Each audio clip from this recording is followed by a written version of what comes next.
Bonjour et bienvenue dans les podcasts de Logan, une série dédiée au monde du numérique. Chaque mois, j'ai la chance de recevoir comme invité des professionnels du marketing, de la communication, de la finance, de l'entrepreneuriat et de diverses choses liées autour du monde du numérique et du digital. C'est pour vous l'occasion d'apprendre, de découvrir et d'échanger sur tous ces sujets passionnants. Comme vous le savez, tout ce qui tourne autour de l'univers des réseaux sociaux, des sites internet, etc. sont un monde qui me plaît vraiment énormément. Je passe beaucoup de temps à faire de la veille, je passe beaucoup de temps à expérimenter, que ce soit avec des cas clients, que ce soit pour des cas personnels. Et il y a malgré tout beaucoup de choses qu'on ne connaît pas forcément, des algorithmes qui changent tout le temps. Mais en tout cas, une chose est sûre, c'est que je reste dans cette dynamique réseaux sociaux, sites internet, etc. Parce que moi, c'est quelque chose qui m'a été inculqué tout au long de mes études.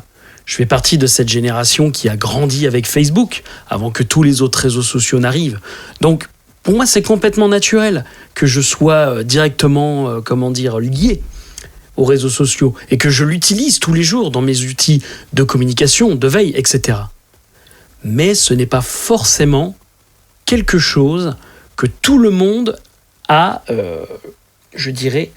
acquis ou auxquelles les personnes vont forcément penser. J'entends par là cette fameuse génération qu'on appelle les boomers. Mais, il peut y avoir aussi des générations milléniales et même plus jeunes qui ne mesurent pas forcément l'impact réseau social aujourd'hui, l'impact commercial, l'impact communication, visibilité que peuvent apporter les réseaux sociaux. Pour pouvoir mieux comprendre, mieux appréhender comment accéder aux réseaux sociaux, des gens se sont penchés sur des manières de faire, des techniques, des fondements. C'est aujourd'hui ce qu'on va étudier avec l'une d'entre elles, une personne que j'ai rencontrée lors d'une activité organisée par l'IUT d'Épinal et que j'ai trouvée extrêmement passionnante dans sa manière d'amener les choses, dans cette manière très pédagogique de sensibiliser sur l'importance d'utiliser les réseaux sociaux pour pouvoir mener des opérations commerciales, des opérations de communication et pourquoi pas créer de la notoriété. Et pour en parler aujourd'hui, j'ai la chance de recevoir une Parisienne qui est venue exprès pour un événement qu'on évoquera plus tard et qui a bien voulu me céder un petit peu de son temps pour parler de ce sujet qui pour moi rentre parfaitement dans la ligne de ce qu'on évoque depuis le début des podcasts, qui est dans une dynamique numérique digitale. Donc Michèle Goldberger. Michèle, bonjour. Bonjour. Michèle Goldberger, tu as été donc notre invitée d'honneur ce week-end pour visiter, découvrir nos Vosges spinaliennes, l'IUT d'Épinal. Alors, est-ce que déjà tu peux nous parler de toi, s'il te plaît ? Tout d'abord, je te remercie beaucoup de m'avoir invitée pour cette interview. Je suis ravie d'être à Épinal. Je suis jamais venue à Épinal, donc c'est ma première fois. Donc, je suis Michèle Goldberger. Ça fait 20 ans que j'habite en France, donc je suis franco-américaine. J'ai monté une entreprise il y a 14 ans qui s'appelle Smart Working, qui est un organisme de formation et acculturation aux réseaux sociaux et social selling. Et donc, je suis aussi auteure d'un livre qui s'appelle « Le social selling au pays du ROI ». Donc un livre qu'on va détailler bien évidemment un petit peu plus tard. Oui. Donc Smart Working, organisme de formation, qu'est-ce qu'on peut dire d'autre sur cette entreprise ? En fait, donc ça fait 14 ans que j'ai monté cette entreprise, je suis la fondatrice. Nous sommes 15 personnes aujourd'hui et donc on forme des managers de PME et grands groupes à utiliser les réseaux sociaux au sein de leur job. Donc ça peut être par exemple j'acculture des dirigeants, des COMEX, des CODIR, ce que c'est les réseaux sociaux. On fait beaucoup de formations sur le ROI, le ROI des réseaux sociaux, parce qu'ils peuvent avoir tendance de dire que, OK, il n'y a pas vraiment de retour sur investissement concernant les usages des réseaux sociaux, ce qui est complètement faux, d'ailleurs. on forme des commerciaux pour utiliser les réseaux sociaux pour les ventes, qu'on va parler dans quelques minutes, le fameux social selling, voilà. Forme les RH à mieux comprendre comment utiliser les réseaux sociaux pour le recrutement. Après, on fait aussi de l'ingénierie pédagogique, on forme les évangélistes social selling, ceux qui vont transférer des compétences réseaux sociaux dans les entreprises. Voilà, tout ce qui est vraiment lié à cette compétence réseaux sociaux, comme le community management, etc. Voilà. Alors, très intéressant. Pour les néophytes, on pourrait peut-être éventuellement expliquer qu'est-ce que le ROI ? Ah, c'est une excellente question. Donc, le ROI, c'est le retour sur investissement. Ouf, je pourrais dire beaucoup de choses sur le ROI. C'est un vaste sujet. C'est pour ça qu'il faut prendre mon livre parce que j'en parle beaucoup dans le livre.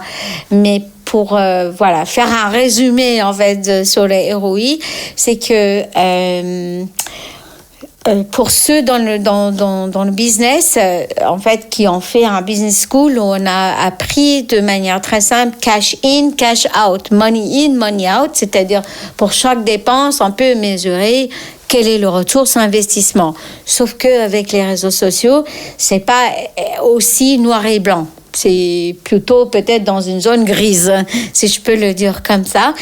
Donc, ça veut dire que quand on regarde les ROI, aujourd'hui, c'est beaucoup plus large que juste le cash-in, le cash-out. On peut parler du hard ROI, du soft ROI. Hard ROI, c'est tout ce qui est bien sûr chiffré, le nombre de vues, le nombre de rendez-vous, voilà, en termes de vraiment chiffrage, ou voilà. Mais un soft ROI, on va dire, c'est plutôt quelque chose de qualitatif. Donc, est-ce qu'on a pu augmenter est-ce qu'on a pu améliorer la ligne éditoriale? Est-ce que les sujets sont plus intéressants? Est-ce qu'on a pu tester quelque chose? Est-ce qu'on a augmenté les compétences des commerciaux, etc. Voilà, donc c'est déjà... Je ne sais pas si c'était clair, mais si, c'est un bon début. Je pense que c'est quand même beaucoup plus clair, oui.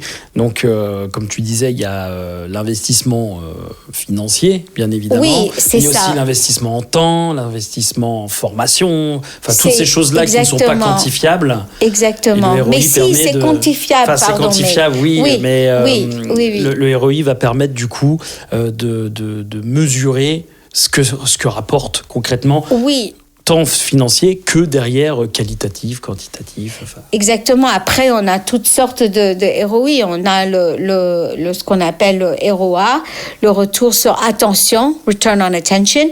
On a le ROE, le retour sur les efforts. Et ben voilà, toute la bande, tous les copains, voilà, du ROI. Et ben, je te remercie pour ces explications, Michel. Et du coup, aujourd'hui, quel constat tu as fait par rapport aux entreprises que tu as pu fréquenter? Il y a beaucoup de constats, mais il y a un constat qui est intéressant, c'est que, je ne sais pas si on peut dire à cause d'eux ou grâce à, mais c'est vrai que la pandémie, bon, c'est très triste, bien sûr, ce qui se passe. J'aimerais bien que, voilà, le monde puisse déjà avancer après ça, mais la pandémie a été quand même, je ne vais pas dire utile, mais ça a favorisé, merci. Un certain niveau, ça a accéléré la maturité, en fait, des entreprises et par rapport à leurs usages des réseaux sociaux, parce que c'est clair que quand un commercial, il est en télétravail, il a moins de possibilités de faire du face-à-face, donc ça pousser les entreprises à reconnaître plus vite, en tout cas plus vite qu'avant la pandémie, l'utilité du social selling et des usages des réseaux sociaux. Maintenant, il y a encore beaucoup de chemin à faire parce que c'est comme d'habitude, tout le monde s'est précipité vers le social selling et les usages des réseaux sociaux, mais il y en a beaucoup qui ne le font pas très bien, pas en phase avec, on va dire, les bons usages, les bonnes pratiques. L'autre constat, c'est que par rapport aux clients, en fait, maintenant, il y a beaucoup plus de clients de prospects, beaucoup plus de trafic en général, de présence sur les réseaux sociaux, ce qui est bien. Donc, il faut être où ils sont les clients. Donc, le constat reste pareil que on a, en tant que commercial, il faut être où ils sont les clients. Voilà. Donc, il faut faire du social selling. Eh ben, venons-en. Voilà, venons-en. Voilà, la raison pour laquelle tu es là ce week-end. Super. Et surtout, donc, le sujet de ce podcast-là. Peux-tu nous expliquer qu'est-ce que le social selling ? Le social selling, c'est facile. Ça veut dire simplement utiliser les réseaux sociaux pour construire et maintenir des passerelles conversationnelles avec les membres de son écosystème. Donc, c'est simplement que les commerciaux doivent utiliser en fait les réseaux sociaux juste comme un autre canal. Donc, le commercial, il a le téléphone, le mail, après tous les outils de marketing digital, les newsletters, etc. Les rendez-vous en face à face que maintenant on en a moins, les salons et il a les réseaux sociaux. Voilà. Donc, le social selling lui permet d'être au bon endroit, au bon moment, avec les bons contenus. D'accord, c'est parfait. Bah, au moins, c'est clair. Voilà, donc à chaque fois c'est qu'on déjà évoquera... une bonne nouvelle. Voilà, quand on évoquera ce mot-là, maintenant les gens pourront exactement comprendre ce concept. Et d'ailleurs, en fait, malheureusement, en fait, je trouve que quand on dit le social selling en France, ça peut avoir une connotation négative parce qu'ils entendent social. Les Français sont très sociaux et selling. Ça va pas ensemble, en fait. Il y a un problème là, voilà.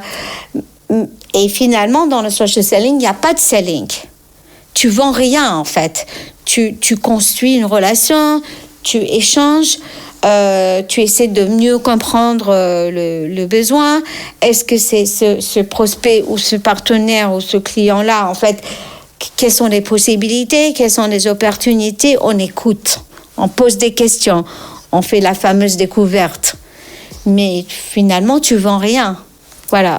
Donc, ça peut être pas très clair. Voilà. On est plutôt sur une forme soit de travail préparatoire avant-vente. Tout à fait. Ou ce qu'on pourrait appeler du lead, je crois que c'est du lead. La lead generation. Ouais, de la lead gen, comme ils disent les commerciaux. Voilà.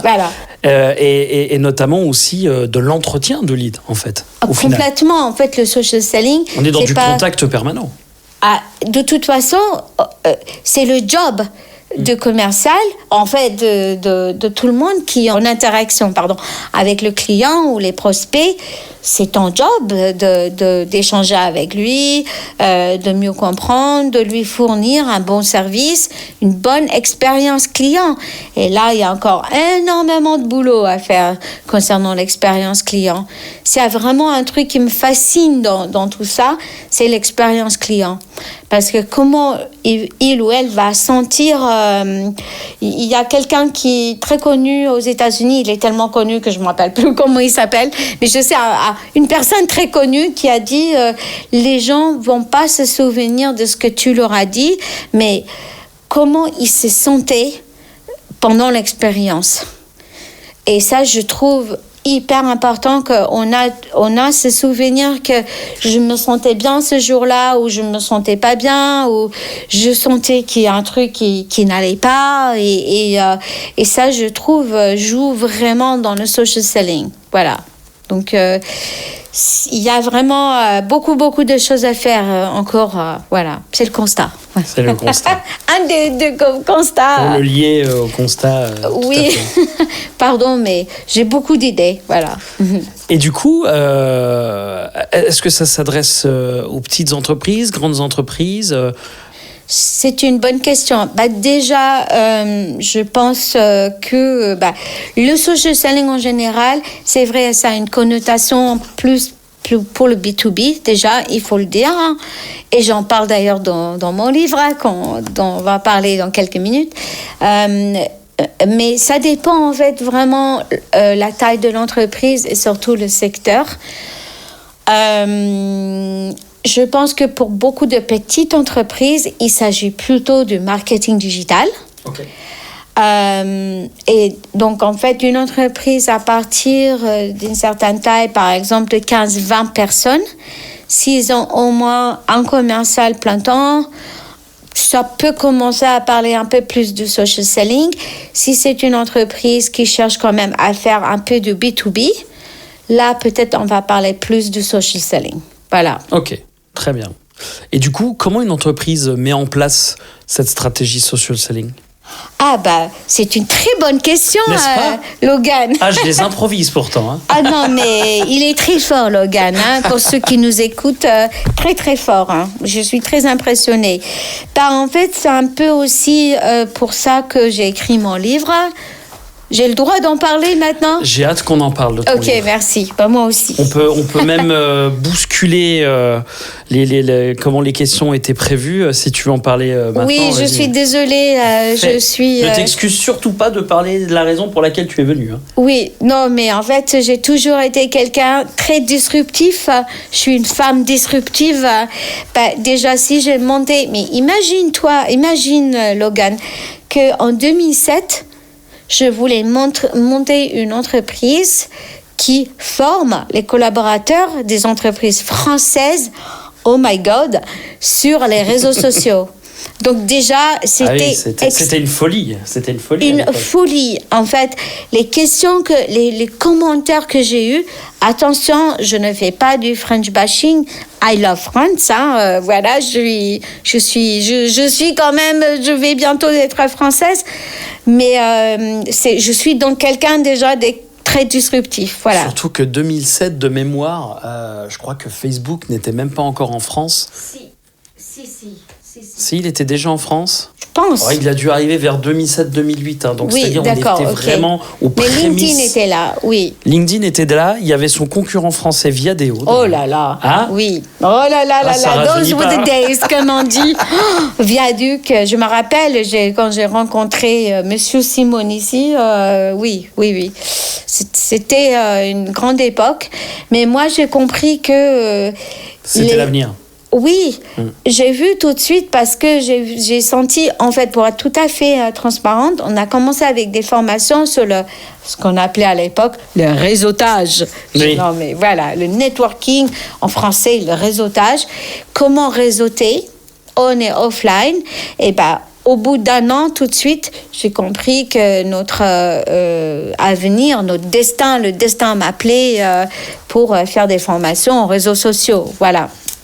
Donc voilà, c'était juste une petite parenthèse pour parler de la disruption. Donc comment, pour revenir à ta question, comment en fait mettre en place le social selling.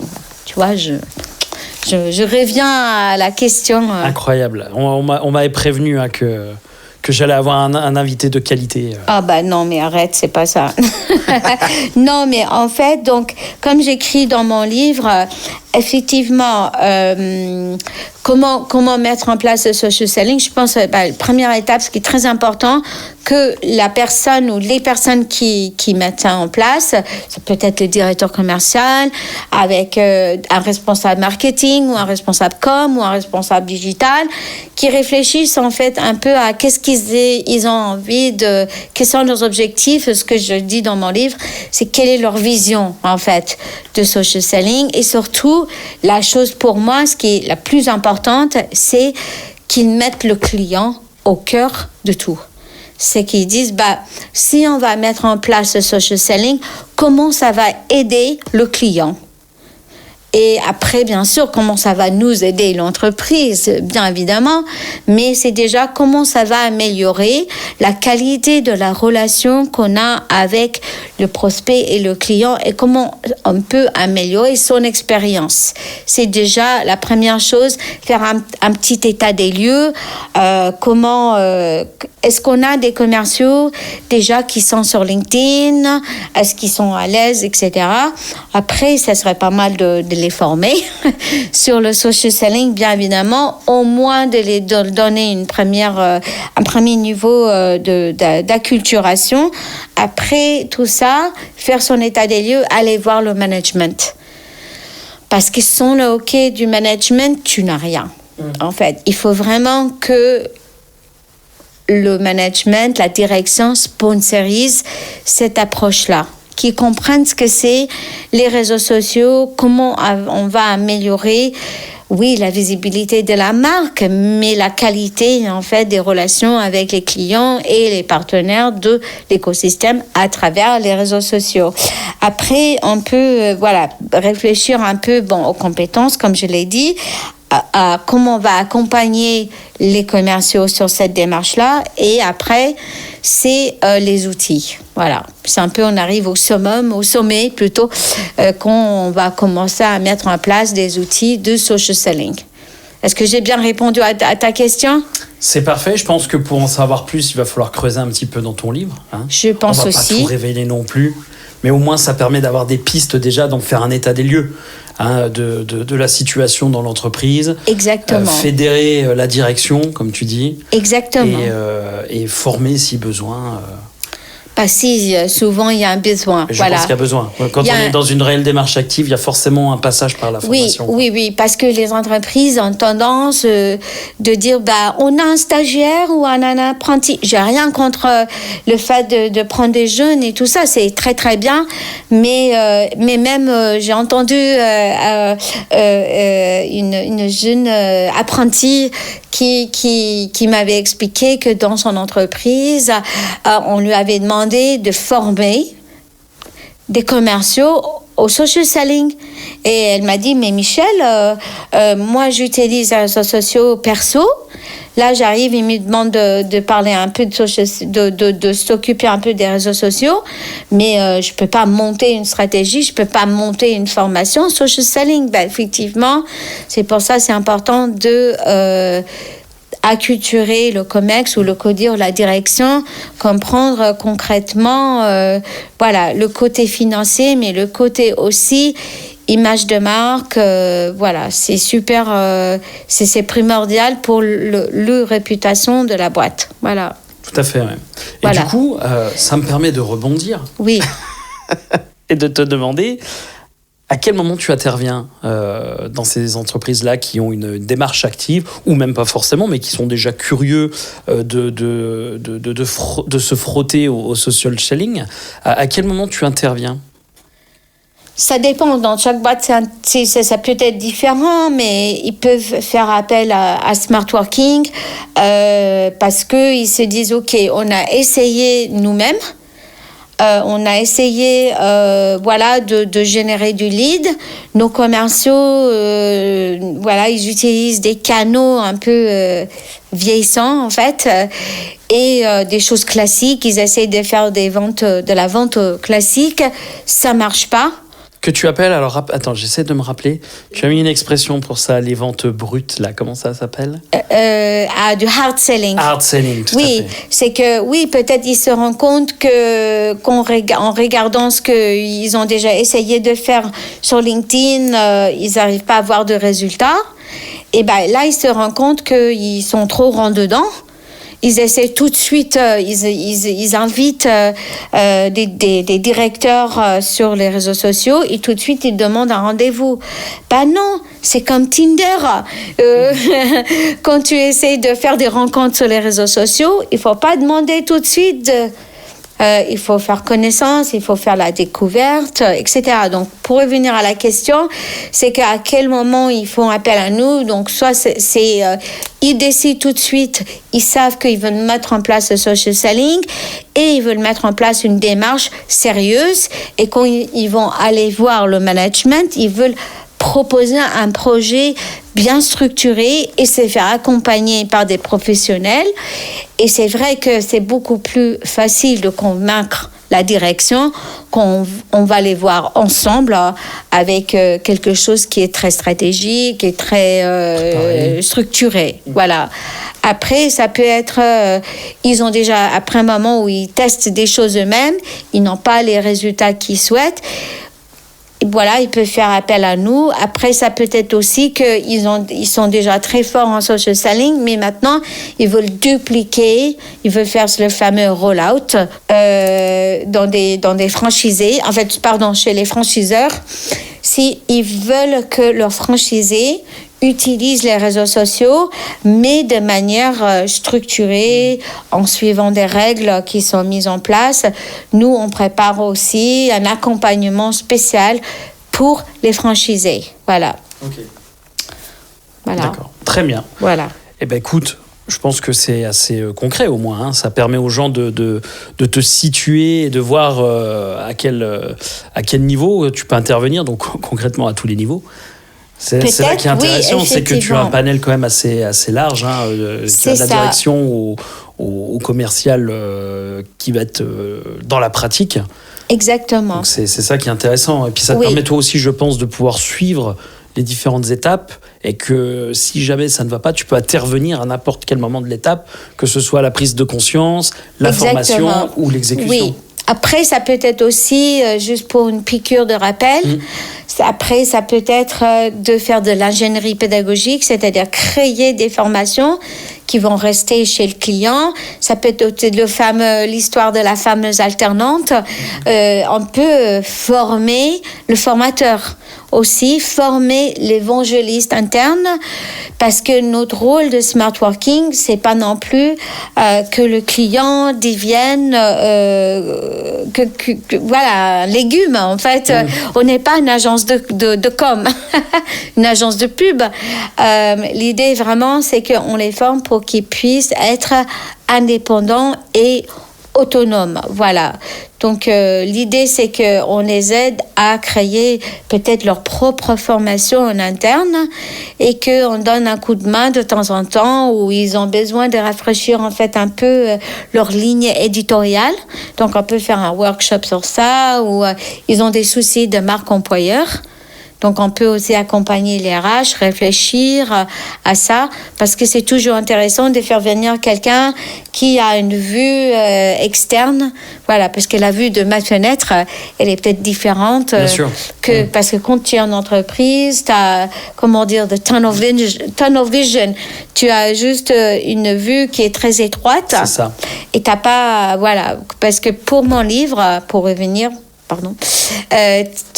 j'ai rencontré quand même plus que 60 entreprises. D'accord. Donc, j'ai une vision très large de différents secteurs et ce qui s'est fait des différentes techniques, des différentes situations. Voilà. D'accord. Et c'est parfait, on enchaîne justement sur le livre. Sur le livre, parce que là, ce que tu nous as expliqué, hein, ma question, c'était j'ai envie d'avoir une Michel Goldberger chez moi pour m'aider à mettre en place du social selling. Par contre, je n'ai pas la possibilité, ou Michel Goldberger étant tellement occupé, ne peut pas intervenir tout de suite dans mon entreprise. J'aimerais bien que ça soit ça un jour. Du coup, pour ça, j'ai le livre de Michel Goldberger, donc, qui s'intitule Le social selling au pays du roi. Bah oui, du roi, voilà. Je pense qu'on doit la sortir très souvent, celle-là. Oui. De quel roi s'agit-il? Oui, voilà. En fait, le but, on a appelé. J'ai décidé de donner le nom de ce nom-là à mon livre, Le social selling au pays de ROI. ROI, le retour sur investissement. En fait, juste pour la petite blague, pour te faire rire, Logan, toi qui aimes les tatouages.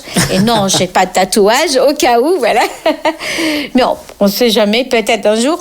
Mais en fait, à un moment où j'étais bien avant la pandémie, quand on expliquait ce qu'on faisait, etc., les gens entendaient les réseaux sociaux, ils pensaient que c'était un truc pour les jeunes, ou un truc pas sérieux, etc.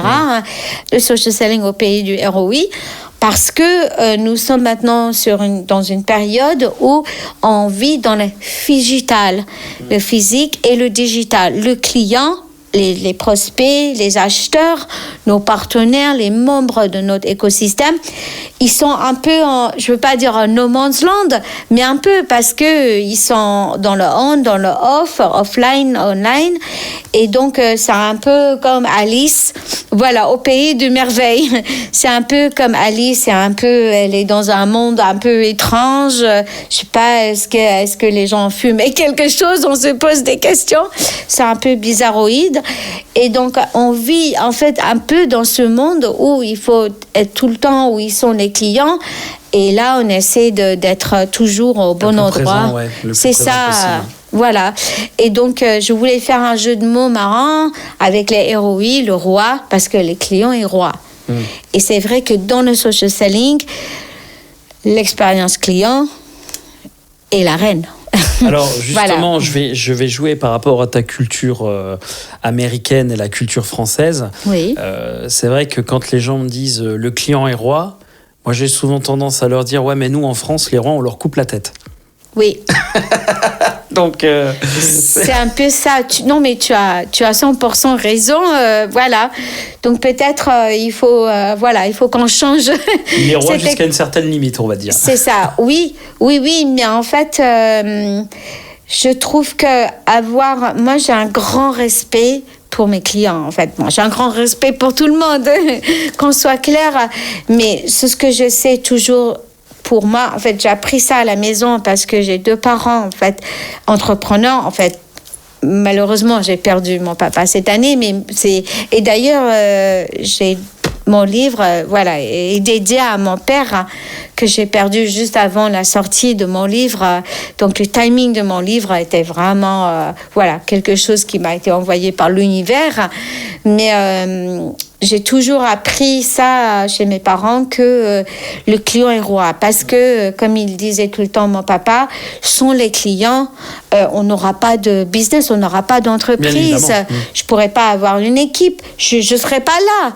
Donc, c'est vraiment grâce à eux que je peux continuer à faire tourner. Et je suis toujours très reconnaissante quand un client nous choisit. Je les remercie toujours de leur intérêt et qu'ils nous rappellent et tout, et qu'on continue à travailler ensemble. Et je suis extrêmement reconnaissante. Et qui te recommande aussi derrière. Oui. Une forme de satisfaction de se dire je lui ai plu, du coup il m'a recommandé. Oui, j'ai appris plein de choses. Je suis vraiment. Je dis merci à l'univers et je fais tout pour améliorer la relation client parce que je trouve ça vraiment primordial.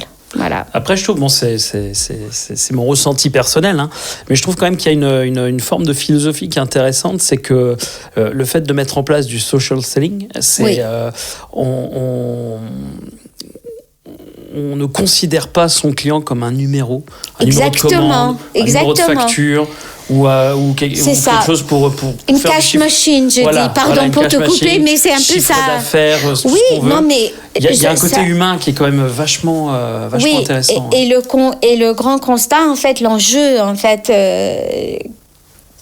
Maintenant, on sera bientôt 2022.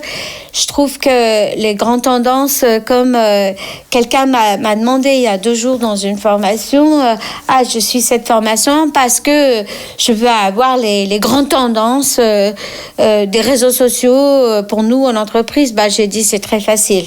Il y a 2 choses. Personnalisation, humanisation. C'est tout. Voilà. Donc, effectivement, le social selling, le concept du social selling, il n'est pas du tout nouveau. Ça a été, je ne sais pas si tu connais la base de social selling, j'en parle dans mon livre. C'était pendant des années 50, c'est Dale Carnegie qui a dit si tu t'intéresses à ton client ou à ton prospect, tu gagneras l'affaire. En gros, c'est ça. Donc maintenant, en fait... Excuse-moi de te couper, qui était à l'antipode de la philosophie de Ford, qui, je me rappelle, moi, ça m'avait marqué dans les cours de marketing, où à l'époque, Ford a dit les gens peuvent choisir ce qu'ils veulent tant que c'est une Ford noire. Je suis entièrement d'accord avec toi. Voilà.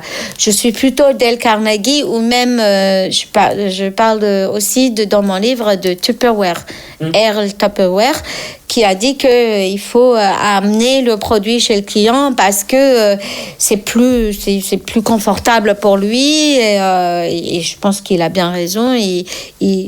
Il a reconnu aussi l'importance de la femme et notre capacité aussi d'être des bonnes commerciales, des bonnes marketeuses. Voilà. Merci, Monsieur Tupperware. Mais pour revenir à ce que tu disais, effectivement, le social selling, c'est vraiment la reconnaissance de la puissance du client, en fait, et que maintenant, avec Internet, le client, il sait tout sur nous, en fait. Très, très souvent, ça m'est arrivé de rencontrer des commerciaux qui disent vous savez, Michel, pourquoi on est là? C'est parce que on a vécu une situation où on était très mal à l'aise, où le client avait plus d'infos sur nos produits que nous. Parce qu'il s'est renseigné sur Internet, etc. Il avait déjà toutes ces questions. Et du coup, le commercial m'a dit, j'ai pas pu répondre à toutes les questions, etc. Et là, on s'était dit, oi, on a un problème. Voilà. Donc, on n'est plus dans je vais juste parler des produits. Maintenant, je dois écouter le client et vraiment essayer de comprendre son besoin. Voilà. Ce livre-là, tu as commencé à l'écrire quand ? Oula, ça, en fait, j'ai commencé mon livre il y a 5 ans. Ok. Et c'est vrai qu'il m'a fallu du temps pour le finir, parce que faire un livre et gérer une entreprise, faire tourner une entreprise, payer les salaires, satisfaire les clients en même temps, produire, c'était assez compliqué. Non, ce qui est intéressant surtout, c'est que du coup, c'est un livre qui a du recul. Je veux dire, en 5 ans, les choses ont évolué. Donc, quand tu l'as écrit, tu as pu l'adapter.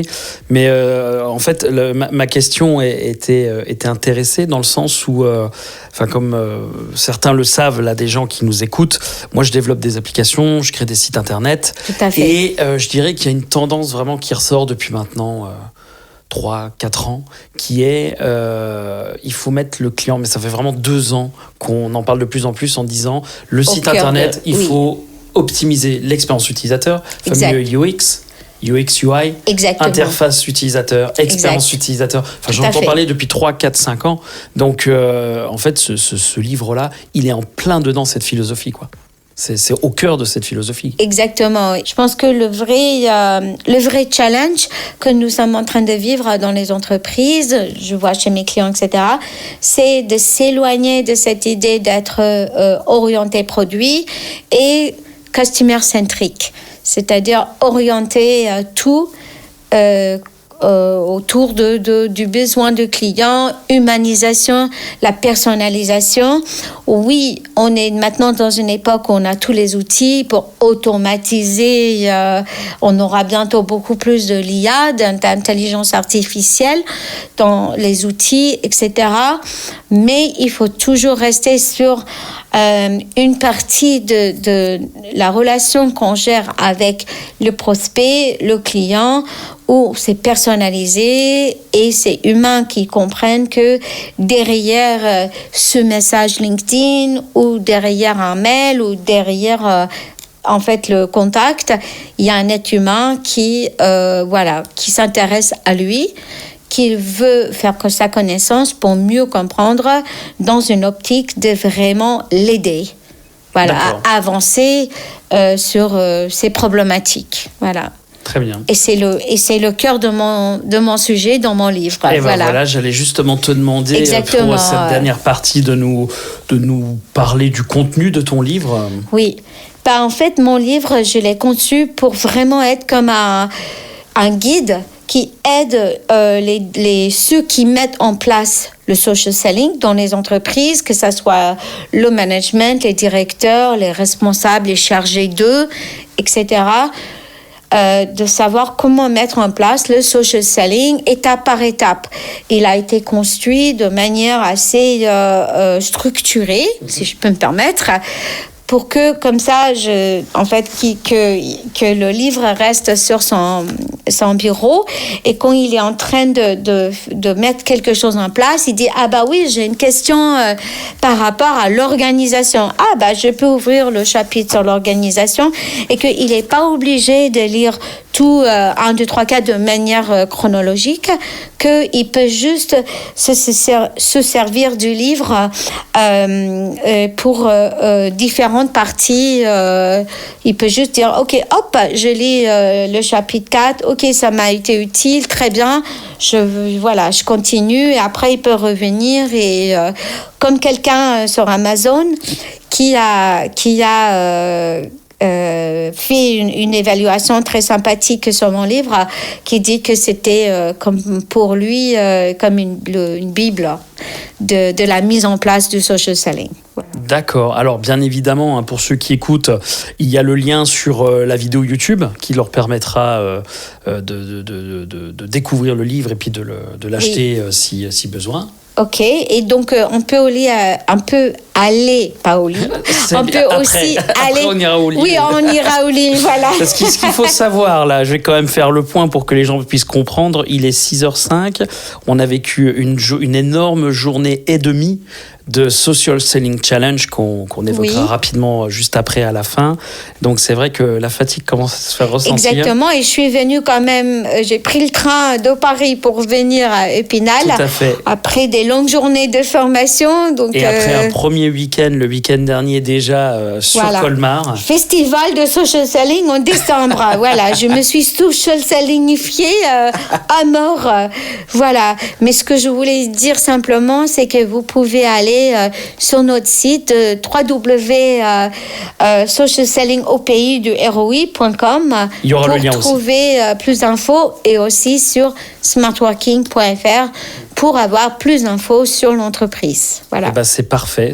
Donc bien évidemment, tous les liens sont sur la vidéo YouTube. Alors je précise parce que les podcasts sont diffusés sur différents canaux, comme vous le savez, mais tous les liens sont sur le podcast vidéo YouTube. Donc rapidement, histoire de conclure par rapport à tout ce qui tourne autour du social selling. Donc nous avons reçu avec grand plaisir Michel ce week-end dernier à Colmar et ce week-end à Épinal pour l'organisation d'un challenge, le Social Selling Challenge. Malheureusement, on aurait voulu que notre collègue commun et ami Thierry Imbert puisse en parler. Et ça va être génial parce qu'on va pouvoir en faire un autre podcast. Exact. Dans lequel on pourra recevoir une fois de plus Michel et on vous expliquera tout sur le challenge, quels étaient les tenants, les aboutissants. Il y a eu des super projets, des super idées qui en sont sortis. Mais on garde tout ça au chaud pour un prochain podcast qui sera très certainement à hors sujet. En tout cas, merci beaucoup Michel pour ton temps. Merci pour ton énergie. Ça fait vraiment plaisir. Pour moi aussi, je te remercie beaucoup pour ton intérêt, en fait, dans tout ce que j'ai monté, tout ce que je fais. Et voilà, comme je dis toujours à la fin de mes formations et tout ça, stay smart. Et ben voilà une belle phrase pour conclure. En revanche, c'est vrai que j'avais commencé à mettre quelque chose en place dans les podcasts que j'ai complètement abandonné dans le dernier ou l'avant-dernier, je ne sais plus. C'est de poser une question à l'invité, la dernière question. Comme ça, c'est pas préparé. Celle-là, tu n'as pas pu la préparer. Voilà. Ma question est quel est ton plus beau souvenir professionnel ? Je pense que c'est... Hormis ma rencontre, bien évidemment. Ah, bien évidemment, Logan. Je vais monter un site, j'ai rencontré Logan.com. Le plus beau moment, je pense que... un des plus beaux moments, ou le plus beau moment de ma carrière, je pense que c'est la sortie de mon livre. Voilà. Parce que je ne pensais pas que j'arriverais. La fin, juste avant la publication, c'était très complexe aussi concernant ma vie familiale, en fait. Et quand je l'ai vu pour la première fois, pour être tout à fait honnête, j'ai pleuré. Voilà. Eh ben, c'est une belle anecdote. Voilà. Bravo. Merci à toi. Merci beaucoup Michel. Et puis pour les autres, comme d'habitude, je vous donne rendez-vous le mois prochain. Sujet que je garde bien au chaud, toujours dans l'ère du numérique. Merci à tous pour votre fidélité, pour votre écoute. Merci Michel et à très bientôt. À bientôt.